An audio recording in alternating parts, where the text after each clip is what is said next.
처음 집을 떠나는 아들이 있다면 부모가 어떻게 할까요? 여기서 떠나는 건 가출이 아니고 제 초등학생 정도 지나서 스스로 시외버스를 타고 간다든지 멀리 여행을 가거나 또 친척 집에 보내는데 혼자 갈 일이 생겨서 보낼 때 어떻게 할 것 같습니까?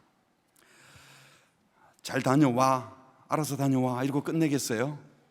표는 어디서 끊고 내리면 누가 전화 올 텐데 어디로 가고, 또 도착하면 꼭 전화를 주고 누가 마중 나오고, 혹시 그 전철을 타야 되면 몇 번 출구로 들어가서 어디로 가고 열심히 설명해 주지 않겠습니까? 그리고 중간에 누가 무슨 말해도 듣지 말고 그냥 어른 만나면 그때 해. 이제 중학생 막 뛰어도 나 다 컸는데 알아서 할게요. 그래도 조심해. 이렇게 하고 보내겠죠. 예, 그렇죠. 예, 그럴 거예요. 낯선 곳에 가면서 안전하게 잘 가기를 바라는 부모라면 당연히 그렇게 할 겁니다. 낯선 곳에 처음으로 가는 여행길을 이렇게 조심스럽게 챙겨주는 것처럼 우리는 자녀들을 잘 양육해서 어쩌면 계속 세상으로 여행을 보내듯이 떠나보내는 겁니다. 그러려면 우리 아이들이 갈 그 여행지, 또 가는 방향, 방법, 이 모든 것들을 부모가 잘 파악하고 그 세상에서 하나님의 백성으로 살아가는데 정말 뭐가 필요한지 부모가 덜 잘 깨닫고 난 다음, 알고 난 다음에 준비시킬 겁니다. 부모도 모르는데 어떻게 준비시키고 가르칠 수 있겠습니까? 오늘 함께 읽은 말씀 신명기는 지금 가나안 입성을 앞둔 출애굽 2세대에게 신신당부하는 신명기입니다. 겉없신자를 써서. 그러니까 40년 전에 출애굽 당시에 20세 이하였던, 그리고 출애굽한 이후에 태어난 사람들, 그들이 출애굽 2세대예요. 이스라엘은 430년간 20대의 노예 생활을 마치고 하나님의 은혜로 기적적으로 출애굽할 때 아주 기뻐했습니다. 그러나 홍해가 눈앞에 있고 20대 군대가 뒤쫓아오니까 불평하고 원망하다가 홍해가 쫙 갈라지니까 또 하나님을 찬양합니다 그랬어요. 그러다 좀 가다가 물이 없다고 또 막 불평하다가 반석에서 물이 나오니까 할렐루야 이랬다가 배고파 죽겠습니다 하늘에서 만나니까 이게 뭐냐 하고 놀라다가 나중에는 또 이거 밖에서 똑같은 거 못 먹겠다, 고기는 안 주냐, 그래서 하늘에서 메추라기 주니까 신기하다고 또 맛있게 먹다가, 이런 출애굽기와 또 민수기를 읽어보면요 정신병자 같아요. 막 박수치다가 또 절망했다가 또 좋아했다가 또 절망했다가 왔다 갔다 나중에는 계속 불순종 원망만 합니다. 그러다가 시내산에 도착해서 하나님께서 언약을 맺죠. 언약을 맺고 이대로 잘 살아야 돼. 그런데 언약을 맺고 난 이후에도 그들은 말씀대로 살지 않고 또 원망하고 불순종하고 하나님을 노엽게 했습니다. 그러다가 가데스 바네아라는 곳에 이르러서 12명의 정탐꾼을 가나안 땅으로 보냅니다. 갔다가 돌아와서 2명만 갑시다, 좋은 것입니다, 우리의 밥입니다, 먹읍시다 이러는데 10명은 와서 뭐라 그럽니까? 거기 있는 사람들은 너무 장대하고 거인이고 적과 꿀이 흐르는 땅이 아니고 박한 땅이고 우리는 가면 다 죽었습니다.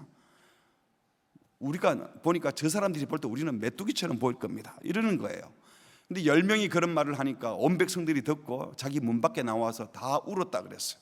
모세가 속이 상해가지고 아무리 설득을 해도 말을 듣지 않습니다. 이렇게 불신하는 그들을 보고 하나님께서 40일이면 갈 수 있는 가나안을 이제 40년을 방황하게 만드십니다.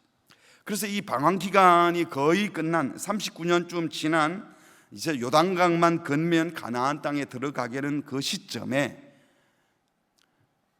그때 말씀하셨거든요. 너희들 이 원망한 것 때문에 40년 도는 동안에 출애굽 1세대들은 다 죽는다. 그러니까 떠날 때 20세 이상이었던 사람은 다 죽고, 지금 신명기의 말씀을 듣는 사람은 출애굽할 때 태어나지 않았던 사람들, 또 있어도 20살 아래인 그 자녀 세대들만 지금 이 신명기의 말씀을 듣는 겁니다. 모세, 여호수아, 갈렙 외에는 다 죽었어요. 그러니까 이 신명기의 말씀을 듣는 사람은 첫 번째 유월절 당시 어린 양의 피를 발랐더니 죽음의 천사가 넘어갔다 하는 이 놀라운 기적을 보지 못했거나 보더라도 어릴 때 본 사람들, 홍해가 갈라지는 것 어릴 때 경험했거나 어른 때는 아무도 경험하지 못한 사람들만 남아 있는 겁니다. 2세들 입장에서 한번 생각해 보세요.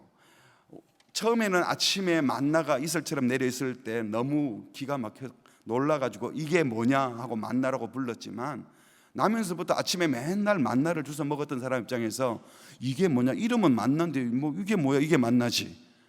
매일 먹으니까 일상이 되어버리니까 그게 기적의 떡이 아니었던 거예요. 그들은 하나님이 살아계신다는 것을 머리로는 또 이야기로는 들어본 적이 있지만 그들이 직접 경험한 것은 그렇게 많이 없고, 온갖 기적이어도 그들에게는 일상처럼 느껴졌을 겁니다.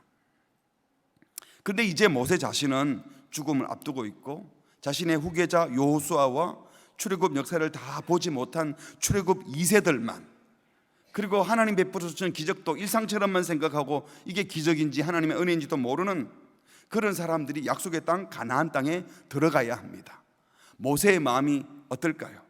초행길 떠나는 아들에게 이것저것 알려주고 당부하는 것 이상으로 이 모세는 아비의 심정으로, 목자의 심정으로 어떻게 해서든 하나님 주신 이 율법의 말씀, 이 약속의 말씀 지켜야 잘 살 수 있고 행복할 수 있는데 어떻게 해야 이 자녀 세대들에게 이 말씀이 전해질까? 이거 잘못 지키면 이 조상들처럼, 저들의 조상들처럼 길에서 비참하게 다 죽을 텐데, 이 안타까운 마음으로, 간절한 마음으로 신명기의 말씀을 말하고 있는 겁니다. 이 신명기, 이게 히브리어 책 이름으로는 떼바림, 그래서 그냥 말씀들이에요. 말씀들, 한 말씀이 아니라 여러 번 반복해서 말한다는 뜻이죠. 그래서 헬라어로 된 성경책 제목은 두테로노머스, 이게 영어로는 두테로나미, 거듭 말하는 계명, 한국말로는 거듭 신자를 써서 거듭 명령하는 것.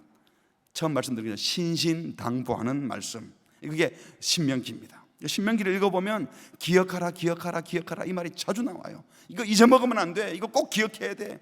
뒤에 나오는 계속되는 말씀이 기억하라, 그 간절함이 배어 있는 것이죠. 오늘 읽은 바로 앞에 4장 5장에서는 모세가 출애굽 2세들한테 말하는 거죠. 너희 조상들이 호렙산에서, 시내산에서 계명을 받고 언약을 맺었는데 그 계명 받고 언약 맺은 거 그 조상들하고만 한 게 아니고 너희들하고도 맺은 거야 라고 하면서 그 언약이 너희들이 그때 태어나지 않았다 할지라도, 그때 너희들이 어렸다 할지라도 이 말씀은 너희들에게 하셨던 말씀이야. 그리고 계속 하시는 말씀이 오늘 6장 1절 말씀이에요. 이 말씀들, 너희 조상들과 맺었던 언약의 말씀들은 이는 곧 너희의 하나님 여호와께서 너희에게, 여기 출애굽 2세대 가나안 입성의 주역되는 바로 너희들에게 가르치라고 명하신 명령과 규례와 법도이다. 그러면서 너희가 건너가서 이 가나안 땅에 들어가서 차지할 그 땅에서 지켜야 될 말씀이라고 간절히 간청하는 거죠. 그러면서 2절에 이렇게 말합니다. 같이 읽겠습니다. 시작. 곧 너와 내 아들과 내 손자들이 평생에 네 하나님 여호와를 경외하며 내가 너희에게 명한 그 모든 규례와 명령을 지키게 하기 위한 것이며 또 내 나를 장구하게 하기 위한 것이라. 3절. 이스라엘아 듣고 삼가 그것을 행하라. 그리하면 네가 복을 받고 내 조상들의 하나님 여호와께서 내게 허락하심 같이 젖과 꿀이 흐르는 땅에서 네가 크게 번성하리라. 간절히 외치는 겁니다. 모세 당시 부모 세대 출애굽 1세대는 하나님과 언약은 맺었지만 하나님을 신뢰하지 않고 그 언약을 깨뜨리고 불평 원망하다가 다 죽어버렸어요.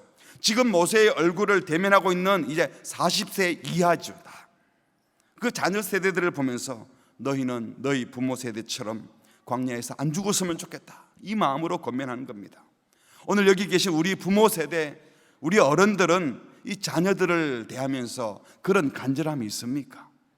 아이들을 양육해서 유치원에 보내고 초등학교 보내고 중고등학교 보내고 대학을 보내고 집을 떠나 보낼 때, 학교를 보낼 때부터 이런 간절함을 가지고 아이들을 세상으로 보냈었나요? 모세는 2절에서 여기에 너와 내 아들과 내 손자들이, 이 말은요 지금 하나님의 말씀을 새겨들어야 할 사람은 바로 너부터다.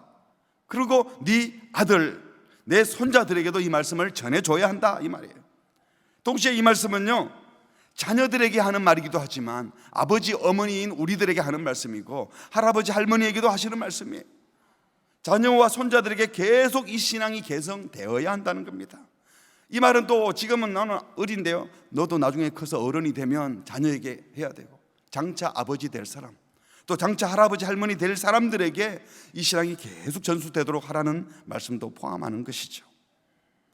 한마디로 이 말씀이 자녀 세대들에게 계속 잘 전수되고 이 신앙이 잘 개성되게 하라는 것입니다. 모세는 확신했습니다. 3절 다시 한번 읽습니다. 시작. 이스라엘아 듣고 삼가 그것을 행하라. 그리하면 복을 내 조상들의 하나님 여호와께서 내게 허락하심 같이 젖과 꿀이 흐르는 땅에서 네가 크게 번성하리라. 하나님 경외하고 하나님 말씀을 듣기만 하지 않고 지켜 행하면 반드시 형통하게 한다. 모세는 형통하는 비결이 하나님의 약속의 말씀을 듣고 지켜 행하는 것이라고 확신했습니다. 이게 정말 보배인 줄 알면 그걸 자녀들에게 이게 복인데 너 이거 꼭 해야 돼, 윽박 지르는 게 아니라 부모가 기뻐서 간절해서 이게 정말이야 라고 말해준다면 왜 자녀들이 안 듣겠습니까? 당장에는 안 듣더라도 새겨질 겁니다. 부모 세대였던 출애굽 1세대들은 원래 이집트 문명에 익숙했잖아요. 태양신 섬기는 그곳에서. 그러다가 광야 생활 40년 하면서 아마 독이 다 빠졌을지도 몰라요. 근데 다 죽었어요. 그런데 20세 이하와 자녀 세대들은 광야에서 독은 안 묻었는지 몰라요. 하지만 뭘 받겠습니까? 독이 덜 빠졌던 부모님들이 불평하고 원망하고 하나님 믿지 않고 그런 모습을 보고 자란 거예요. 그러다가 이제 가나안 땅에 들어가면 어쩌면 이집트 문명보다 더 사악한 문명이 기다리고 있어요. 그 더러운 문명, 악한 문명 속에 이 자녀 세대들을 보내야 되는데 그냥 보낼 수 없다는 겁니다. 지금까지 어떤 마음으로 여러분의 자녀들을 키워오셨습니까? 자녀 세대들을 향한 가나안 땅에 들여 보내면서 간절함으로 외치는 이 모세의 심정이 우리에게는 있습니까? 지금 우리 자녀들이 살아가고 있는 이 세상이 어떤 세상인지 알고는 계신가요? 앞으로 우리 자녀들이 살아갈 이 시대의 문화는 어떤 문화로 바뀔지 예측을 하고 계십니까? 지금 이대로 학교 보내고 학원 보내고 주일에 한 번 교회 보내고 그러면 지금처럼 계속 우리 아이들 잘 이런 식으로 양육하면 우리 자녀들이 앞으로 올 세상에서 잘 살 것이라고 확신할 수 있습니까? 이 말 듣는 분들 가운데 나는 자녀가 없는데요, 애들 다 키웠는데요, 이러면 안 돼요. 우리의 주제가 뭡니까? 믿음의 유산, 그 다음에 뭐예요? 믿음의 공동체. 내가 자식이 있다 없다 이런 차원을 넘어서서 우리 모두가 어른 된 사람들은 자녀 세대들이 있지 않습니까? 우리 교회 공동체가 함께 우리 자녀 세대들 지금 이렇게 교회에서 훈육하고 교육하면 잘 되겠나?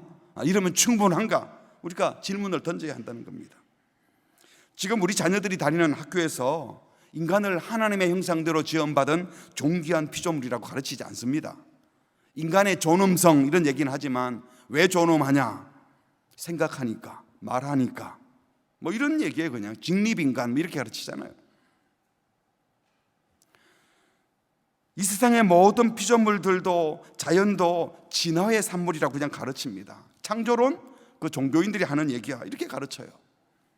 여러분 최근에 애완동물 인간과 함께 한다 해서 요즘은 뭐라 그럽니까? 반려동물이라고 그러죠. 반려견, 반려묘. 동물권이라는 말을 들어보셨습니까? 동물권. 이 애완동물이 실제로 인간의 삶에, 인간 정신 세계에도 긍정적인 영향을 많이 주죠. 혼자 계신 분들, 또 노인 되시는 분들 이 반려견이나 반려묘를 키우면서 외로움도 달래고 실제로 정신과 선생님들 얘기 들어보면 많이 도움이 된대요. 그러니까 사람에게 의미가 있으니까 애완동물도 그 정도 의미 있다고 생각하고 또 이 동물을 학대하거나 잔인하게 대하지 말아야 된다 이런 가르침은 충분히 우리가 이해가 가고 공감이 가요. 그런데 여러분 신학자 중에서는 이 생명체인 동물을 학대하고 잔인하게 대하는 것을 경고하는 것에서 그치지 않고 한 걸음 더 나아가서 창세기 1장 22절 22절에 보면 생육하고 번성하라는 명령을 짐승들에게도 했다. 여기에 근거해가지고 인간에게 했던 이 명령을 짐승에게도 똑같이 했으니까 마치 동물이 인간과 같은 차원에서 하나님과 교감하는 피조물인 듯이 그러니까 하나님의 명령을 받아 행했다 이거예요. 그래서 동물 먹거리가 아니라 아담을 돕는 배필로 창조되었다. 저는 아무리 성경을 봐도 아담을 돕는 배필로 동물이라는 건 안 보이던데 이런 황당한 주장을 하기도 합니다. 글로 써놨어요, 논문에다가. 그러면서 하는 소리가 기독교 스스로가 만든 인간 중심주의 신학에서 황골탈퇴해야 세상이 달리 보인다. 멋진 말입니까? 그러면서 인권만이 아니라 동물권도 똑같이 소중하다. 동물도 인간에 준하는 지위가 있는 듯한 뉘앙스로, 또 비판하면 안 되니까 말을 살 꼬아가지고 읽어보면 동물이 너무 존귀한 것처럼 표현해요. 피조세계가 하나님의 작품이니까 아름다운 거고 귀한 거지만 그건 다 우리를 위해 주신 거예요. 우리에게 정복하거나 지배하고 다스리라고 하셨잖아요. 그런데 그게 어떻게 그럴 수 있어요?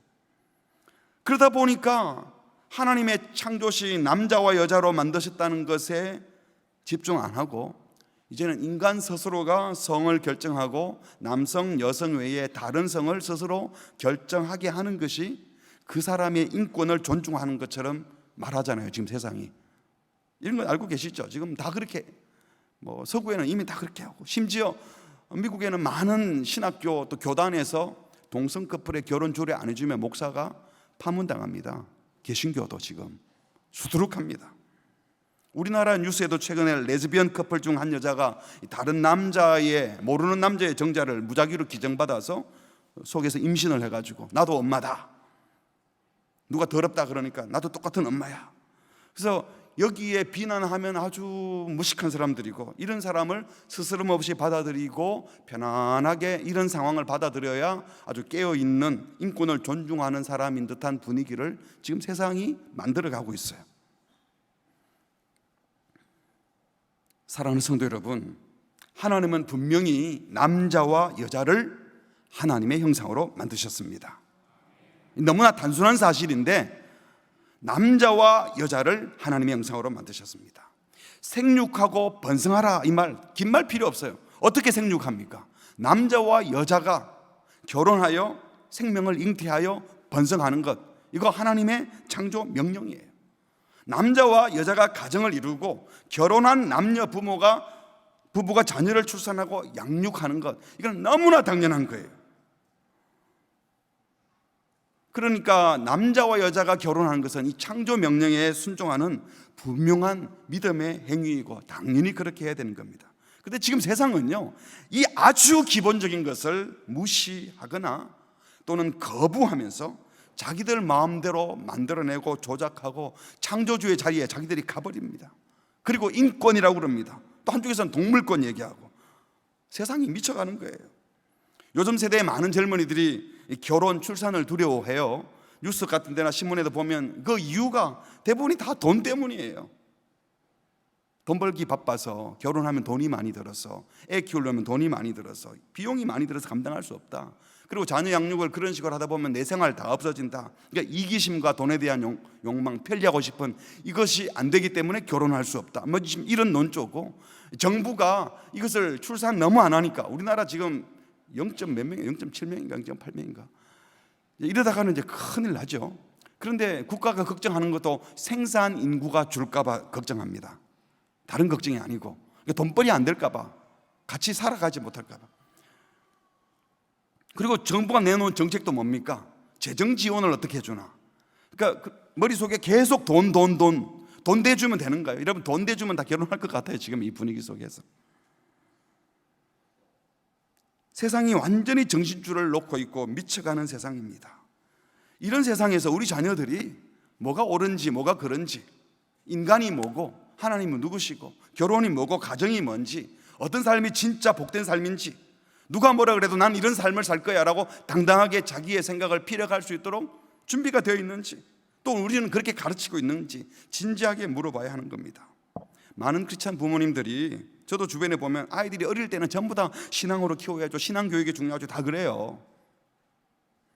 그런데 유치원 보내고 나서 좀 달라지고, 초등학교 보내면 또 좀 달라지고, 중고등학교 보내면 그래도 일단은 대학은 가야 되니까 세상 아이들처럼 똑같이 가르칩니다. 안 그러면 아이가 왕따 당할까 봐, 또 그들과 똑같이 비교 경쟁하는 그 안에 있기 때문에 그 속에서 살아남아야 되니까 어쩔 수 없이 조금씩 하다 보니까 이제는 주님을 닮아가는 아이가 아니라 세상에서 당당한 아이, 세상에서 기죽지 않는 아이, 이게 더 중요해진 거예요. 세상에서 기 안 죽으려면 세상 사람들과 경쟁해서 그곳에서 그 기준대로 잘해야 되잖아요. 이게 올라갈수록 경쟁이 더 심해집니다. 대학 가면 경쟁은 없어집니까? 대학 진학 압도주고 극도에 이르렀다가 대학 가서는 또 팽팽 놀다가 또 취업할 때쯤 되면 또 그 취업하기 위해서 모든 게 돈으로 돌아가요. 먹고 사는 문제, 즐기는 것으로. 우리 자녀들 영혼 속에 하나님을 예배하는 기쁨, 서로 사랑하고 섬기는 즐거움, 하나님이 창조한 피제 소개를 함께 누리는 그 기쁨이 있어야 되는데 그런 걸 누리고 기뻐할 시간과 여유조차가 없어요. 우리가 공부를 해도 누군가를 더 잘 섬기기 위해서, 하나님을 더 잘 예배하기 위해서, 공동체를 복되게 하고 이 시대를 아름답게 하기 위해서 공부하고 연구해야 되는데 모두 다 자기 먹고 살고 자기 편하게 살고 평생 먹고 살 걸 더 벌고 싶어서 시대를 섬기기 위해서 실력을 쌓는 생각은 없고 오로지 루저가 되지 않기 위해서, 이런 단어가 나왔잖아요. 실패자, 탈락자, 루저가 되지 않고 이기기 위해서, 실패하지 않는 인생 되기 위해서 살아가는 세상이 되어버린 겁니다. 이런 시대를 살아가는 우리 자녀 세대들을 우리가 어떻게 지도하고 어떻게 양육해야 됩니까? 이 현실을 파악하는 것만 가지고도 우리는 다시 우리 마음속에 무엇에 관심을 가져야 될지 주님이 말씀해 주시는 겁니다. 뭘 가르쳐야 할까요? 우리 부모, 자녀 모두 꼭 배워야 할 말씀이 무엇이겠습니까? 첫 번째로, 하나님을 부인하는 시대에 하나님은 분명히 살아계시고 하나님은 유일한 참 하나님이시다는 사실을 믿고 또 가르쳐야 합니다. 여러분, 하나님이 살아계시는, 실제하시는 우리의 하나님이심을 믿으십니까? 그리고 그 하나님만이 참 하나님임을 믿으십니까? 4절 우리 같이 읽겠습니다. 시작. 이스라엘아 들으라. 우리 하나님 여호와는 오직 유일한 여호와이시니 다신론 아니고 범신론 아니. 당시 사람들은 원초적인 두려움을 내쫓기 위해서, 이 두려움을 내쫓기 위해서는 이 신 쫓고 저 두려움 내쫓기는 저 신 쫓고, 그래서 각종 종류의 신을 다 섬기는 다신론이었어요. 또 뿐만 아니라 자연 피조물 속에 다 신이 담겨있다 해서 모든 걸 신으로 함부로 대하지 않는 범신론이, 이런 시대에 다신론 내친기고 범신론 내버리고 오직 여호와만 신이다 이러는 것은요, 하나님만 두려워하겠다는 겁니다. 다른 것은 두렵지 않다는 겁니다. 여러분은 하나님만이 참 신이시고 오직 하나님만이 온 우주와 시간의 창조주이시고 섭리자이시고 주권자이시고 우리를 인도하시는 분이시고 우리를 마지막에도 심판하시는 분이심을 믿으십니까? 하나님 외에 그 어떤 것도 두려워할 대상이 없습니다. 그렇다면 하나님만 예배하는데 모든 것을 드리는 부모와 자녀들 되기를 주의 이름으로 축복합니다. 두 번째로, 그 하나님만이 참 하나님이라면 어떻게 해야 될까요? 정말 그분이 참 하나님이다. 그러면 전격을 다해서 그 하나님을 사랑하고 또 사랑하도록 가르쳐야 합니다. 5절 말씀 같이 읽겠습니다. 시작. 너는 마음을 다하고 뜻을 다하고 힘을 다하여 내 하나님 여호와를 사랑하라. 여기에 마음, 지정의를 포함한 정신, 내면 세계, 뜻, 내폐시, 영혼, 생명, 혼 이런 뜻이고, 힘을 다하여 육체의 정신적 활동력을 말하는데 이걸 억지로 구별할 필요가 있는 것이 아니라 우리가 가진 모든 것, 우리의 몸, 정신, 생각, 우리가 하는 모든 것을 통해서 하나님을 사랑하라는 겁니다. 하나님의 존재를 기억하고 인정하고 그를 사랑하는 것이 삶의 기초가 되어야 되는 겁니다. 왜 사랑합니까? 그분이 우리를 만드신 분이에요. 믿으시죠? 우리 아버지십니다. 우리를 구원하신 분이시고 우리를 지키고 보호하시는 분이 하나님이시니 제일 먼저 해야 될 것은 그분을 사랑하는 겁니다. 사랑하면 어떻게 하겠습니까? 세 번째로, 사랑하는 그분의 말에 귀를 기울이고 그분의 말을 지켜 행하는 겁니다. 우리 자녀들에게 그걸 가르쳐야 돼요. 그러니까 제일 먼저 하나님이 살아계시다는 사실을 부모가 확신하고 있고, 그리고 그분을 사랑하고 있는 모습을 자녀들에게 보여주고, 그러면서 그분의 말씀 지켜 행하자 해야 되는데, 뭐 이거 해라, 주일에 교회 가라, 십계명 지켜라 막 그러는데 그 말이 어디서 나왔는지 몰라요. 뭐 성경에 있다 그러지만 그 하나님을 엄마 아빠가 믿는 것처럼 보이지도 않고 사랑하는 것처럼 안 보이면 그 말은 전달이 안 되는 것입니다. 먼저 믿고 사랑하고 그리고 그 말씀을 지켜 행하도록 해야 됩니다. 요한복음 14장 21절 우리 다 암송하시죠. 시작. 나의 계명을 지키는 자라야 나를 사랑하는 자니 나를 사랑하는 자는 내 아버지께 사랑을 받을 것이요 나도 그를 사랑하여 그에게 나를 나타내리라. 우리가 누군가를 사랑하면요 귀 기울여 듣잖아요. 연애 요즘은 편지를 쓰지 않고 문자를 주고받겠네. 저는 편지를 주고받았지만 연애 편지 주고받을 때 사랑하는 사람에게 편지가 오면 한번 쓱 보고 버립니까? 안 해봐서 모르시나요? 예. 사랑하는 사람에게 문자가 오면 한번 보고 안 씹습니다. 또 보고 또 보고 또 확인해보고 또 단어 하나도 왜 이 단어를 썼을까? 그렇게 하지 않습니까? 하나님을 정말 사랑하면 하나님이 왜 성경에 이렇게 말씀하셨을까? 왜 이 단어를 가지고 표현하셨을까? 왜 이 명령을 주셨을까? 왜 이런 계명을 주셨을까? 그러니까 단순히 공부하듯이 가르치는 게 아니라 부모가 그런 마음을 가지고 말씀을 대하고 읽고 지켜 행하면서 이 말씀 지켜야 잘 살 수 있어 하고 가르쳐야 한다는 겁니다. 그래서 그렇게 가르친다면 어떻게 가르치는지 6절부터 9절까지 말씀하십니다. 같이 읽겠습니다. 시작. 오늘 내가 내게 명하는 이 말씀을 너는 마음에 새기고 내 자녀에게 부지런히 가르치며 집에 앉았을 때에든지 길을 갈 때에든지 누워 있을 때에든지 일어날 때에든지 이 말씀을 강론할 것이며 너는 또 그것을 내 손목에 매어 기호를 삼으며 내 미간에 붙여 표로 삼고 또 내 집 문설주와 바깥문에 기록할지니라. 아멘. 여기서 제일 중요한 것은 6절 초반에 오늘 내가 내게 명하는 이 말씀을 누가 마음에 새기라고요? 너는 마음에 새기고. 지금 말씀을 듣는 당시 출애굽 2세대들이죠. 네가 먼저 마음에 새기고 너희 부모들 다 죽은 거 알지. 그리고 너희들도 자녀가 있잖아. 앞으로 또 자녀가 태어날 거잖아. 네가 먼저 마음에 새겨야 돼. 그러는 거예요. 부모가 가르치는 부모 세대가 어른들이 먼저 하나님의 말씀을 마음에 새기고 마음의 말씀을 푹 담고 그러고 살아가는 모습을 어른들이 보여주고 부모들이 보여줘야 한다는 겁니다. 부모들이 뭘 진짜 알고 뭘 진심으로 사랑하고 진짜 뭘 좋아하는지 알아요. 우리 엄마 아빠가 맨날 믿음으로 살아라 성경 읽어라 그러지만 우리 엄마 아빠가 진짜 좋아하는 것은 월급 2배로 올랐을 때야. 이거 다 아는 거거든요. 진짜 좋아하는 게 뭔지 안다고요. 맨날 그냥 명예욕 따지지 말고 다른 사람 섬겨라 그러는데 우리 엄마 보니까 누구한테 칭찬 몇 개 듣고 보니까 입이 확 벌어져가지고 그 칭찬도 자기가 보니까 뭐 그냥 과장된 칭찬인데 좋아하네. 다 아는 거예요. 우리가 진짜 뭘 좋아하는지 그 좋아하는 것. 그러니까 우리가 진짜 하나님의 말씀을 사랑하고 그 말씀을 마음에 새긴 부모 세대가 자녀 세대에게 물려줄 믿음의 유산이 있어야 한다는 겁니다. 그러니까 머리로 아는 것 뭐 이런 게 아니라 정말 마음에 새겨져 있는 그 유산이 있는가? 여러분 속에는 정말 자녀 세대들에게 보여주고 그들이 느끼게 할 만한 믿음의 유산이 있습니까? 내가 정말 귀히 여기고 사랑하는 자녀들에게 물려주고 싶은 것이 세상에 사라질 것이 아닌 참으로 영원한 것, 하나님을 신뢰하고 사랑하고 하나님의 말씀을 지켜 행하는 것, 그걸 정말 절구하고 그렇게 살고 계십니까? 요한일서 2장 15절입니다. 이 세상이나 세상에 있는 것들을 사랑하지 말라. 누구든지 세상을 사랑하면 아버지의 사랑이 그 안에 있지 아니하니. 같이 할까요? 이는 세상에 있는 모든 것이 육신의 정욕과 안목의 정욕과 이생의 자랑이니 다 아버지께로부터 온 것이 아니요 세상으로부터 온 것이라. 이 세상도 그 정욕도 지나가되 오직 하나님의 뜻을 행하는 자는 영원히 거하느니라.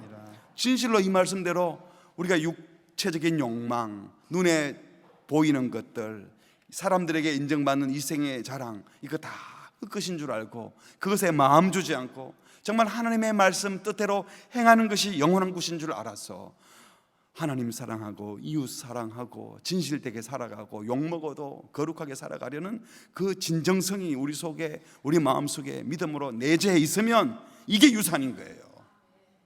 그 유산을 먼저 여러분 속에 가지시기를 바랍니다. 그리고 난 다음에 두 번째로 7절에 보니까 네 자녀에게 어떻게 가르쳐요? 부지런히 가르쳐라. 한번 하고 마는 게 아니라 부지런히. 어떻게? 집에 앉았을 때든지.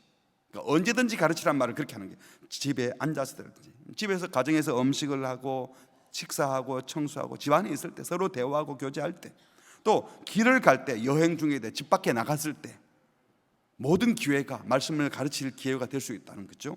누워 있을 때든지 일어날 때든지 밤이나 낮이나 언제나 매 순간 무슨 일을 하더라도 항상 사람 몸을 생각하고 판단하잖아요. 이때는 이렇게 하는 거야, 저 때는 저렇게 하는 거야. 매 순간 말씀의 기준을 가지고 말을 해줘야 된다. 이 말씀을 강론하라, 이 말이 성경을 맨날 읽어주라는 뜻이기보다 말씀, 모든 삶의 순간순간을 말씀을 되새겨주는 기회로 삼으라는 겁니다. 즉 삶의 모든 순간마다 하나님의 말씀을 기준으로 제시하고 가르쳐주라는 거예요. 그러려면 어떻게 해야 되겠습니까? 우리 머릿속에 하나님의 말씀이 많이 기억되어 있어야 돼요. 내장되어 있어야 돼요. 그래서 상황마다 이때는 하나님이 이렇게 말씀하셔, 이 상황은 하나님의 이 말씀이 적용되는 거야 라고 말할 수 있도록 준비되어 있어야 돼요. 세 번째로는 8절에 보니까 너는 또 그것을 어디에 매어? 손목에 매어 기호를 삼아라. 이 손은요, 마음의 생각을 행동으로 실행하는 자리입니다. 말씀을 머리로 받았으면 행동 지침으로 삼아라. 말씀을 미간에 붙여, 미간은 여기잖아요. 사람의 지성과 사고를 상징합니다. 말씀이 모든 생각과 삶의 기준이 되게 가르쳐야 한다는 겁니다. 행동의 기준도 되고 생각의 기준도 말씀이 돼야 돼요. 아까도 말한 것처럼 인권이니 동물권이니 이상하게 꼬아가지고 자기 머리 굴려가지고 말씀을 왜곡시키지 말고 정말 성경이 뭘 말하는지 기준이 되게 해야 돼요. 그러려면요, 여러분, 성경을 읽기만 해서는 안 됩니다. 읽은 것 가지고 문자대로 적용시키면 큰일 나요. 너 도둑질해서 손 자르자, 일로 가져와. 성경에 손 자르라 그랬어. 손 자를 겁니까? 눈을 확 뽑아버려야겠어. 진짜 뽑을 거예요? 그렇게 아니잖아요. 성경이 말하는 것을 문자적으로 하는 게 아니라 진짜 그 의미가 뭔지 해석할 줄 알아야 돼요. 그리고 적용할 줄도 알아야 돼요. 그래야 말씀을 매 순간 상황마다 지시할 수 있고 가르칠 수 있는 겁니다.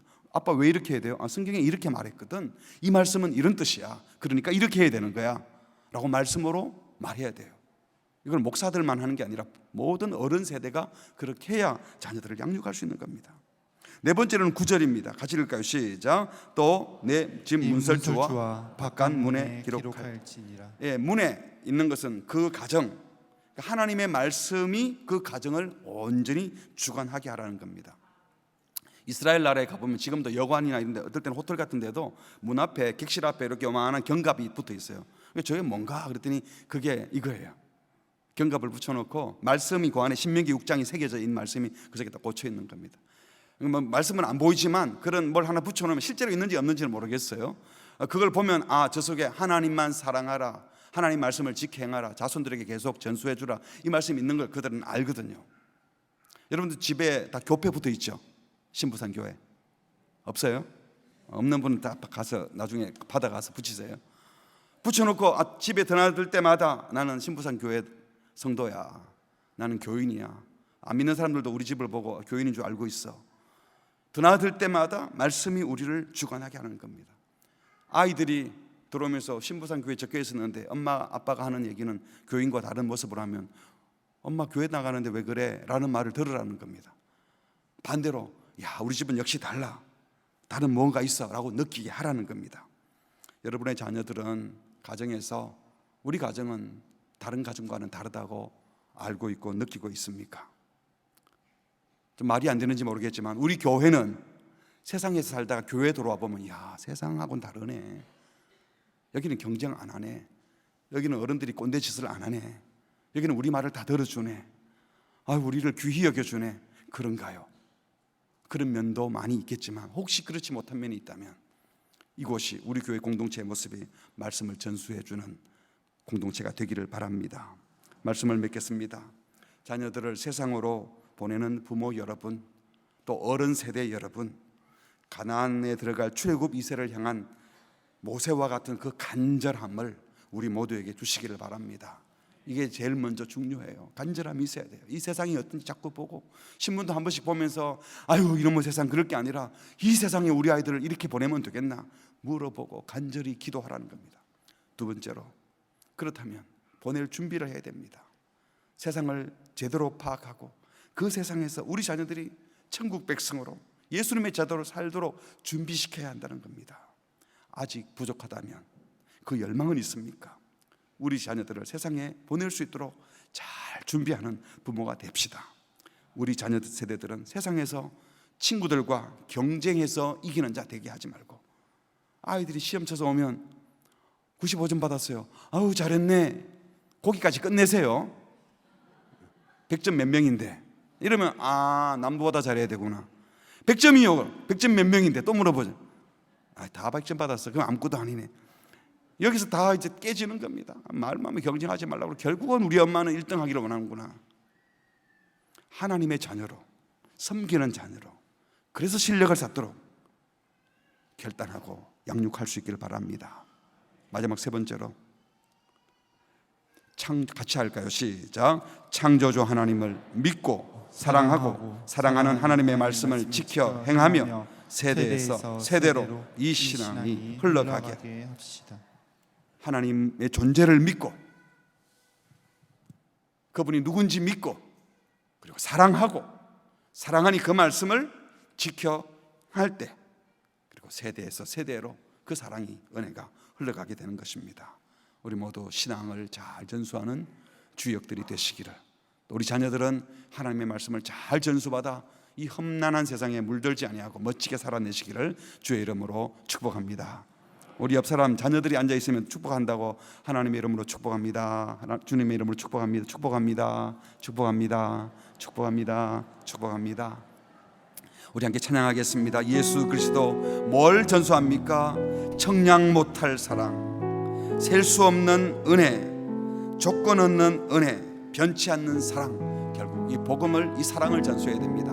함께 고백하겠습니다. 예수 그리스도, 예수 그리스도 청량 못할 사랑, 매일매일 노래하기 원하네.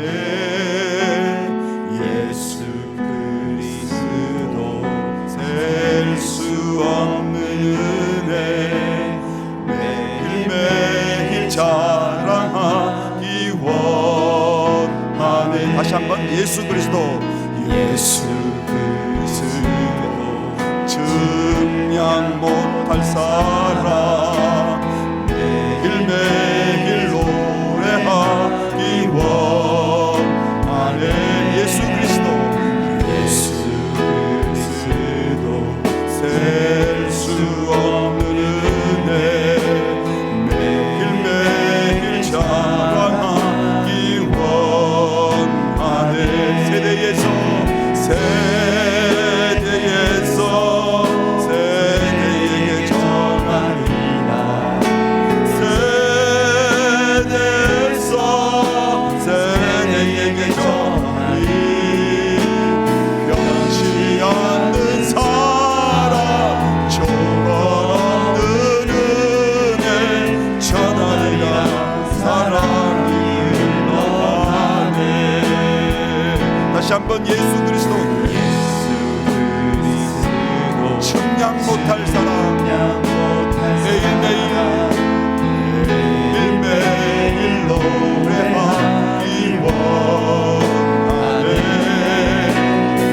예수 그리스도 셀 수 없는 은혜, 매일매일 자랑하기 원하네.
같이 기도하겠습니다. 오늘 말씀 앞에 회개하며 결단하며 기도합시다. 우리 자녀들을 하나님의 자녀로 하나님의 말씀으로 양육하지 못하고 나도 모르게 세상 가치와 똑같이 비교 경쟁하여 이기는 아이로만 키우려 했던 것 있었다면 회개합시다.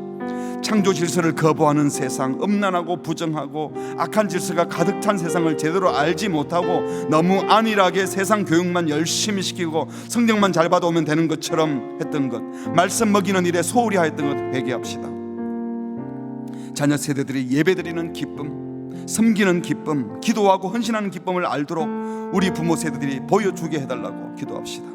부모된 우리가 먼저, 어른된 우리가 먼저 하나님을 경외하고 사랑하게 하시고 하나님의 말씀을 읽고 듣고 지키는 것을 즐거워하게 하시고, 그래서 세상에서도 존경받고 칭찬들어서 복음의 증인이 되게 해달라고 오늘 주신 말씀을 생각하며 세상을 잘 몰랐던 것을 회개하고 우리 자녀들을 그냥 내보냈던 것을 회개하고 이기는 자녀가 아니라, 세상에서 이기는 자녀가 아니라 세상을 이기는 자녀로 우리가 먼저 예배하는 기쁨, 주님을 사랑하는 즐거움을 가지고 전할 수 있도록 주여 은혜를 주시옵소서.